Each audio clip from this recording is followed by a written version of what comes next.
السلام علیکم ورحمۃ اللہ۔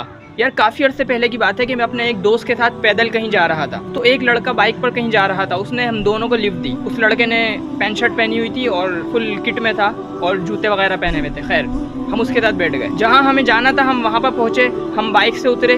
میری ہمیشہ سے عادت ہے کہ میں لوگوں کو جزاک اللہ کہتا ہوں، لیکن اس وقت پتہ نہیں کیا ہوا، میں نے اس کو بولا تھینک یو۔ پتہ نہیں کیوں، شاید اس کے ظاہری لباس کی وجہ سے، اس کے گیٹ اپ کی وجہ سے۔ تو پتہ ہے اس نے آگے سے کیا کہا؟ اس نے کہا بھائی تھینک یو نہیں، جزاک اللہ کہا کرو، اور یہ کہہ کر وہ چلا گیا۔ اور آپ یقین کریں کہ میں شرم سے پانی پانی ہو گیا، مجھے بہت ہی بے عزتی محسوس ہونے لگی۔ بظاہر تو ایک چھوٹی سی بات ہے، لیکن میں نے اس سے ایک بہت بڑا سبق سیکھا جو کہ میں آپ تک ڈیلیور کرنا چاہتا ہوں کہ لائف میں کبھی بھی کسی سے متاثر ہو کر، کسی سے امپریس ہو کر، کسی کے کام سے متاثر ہو کر اپنی اچھی بات، اپنا اچھا فعل، اپنا اچھا رویہ اور اپنی اچھی روش نہیں چھوڑنی چاہیے۔ امید کرتا ہوں یہ چھوٹی سی نصیحت آپ کے ضرور کام آئے گی انشاءاللہ تعالی۔ السلام علیکم۔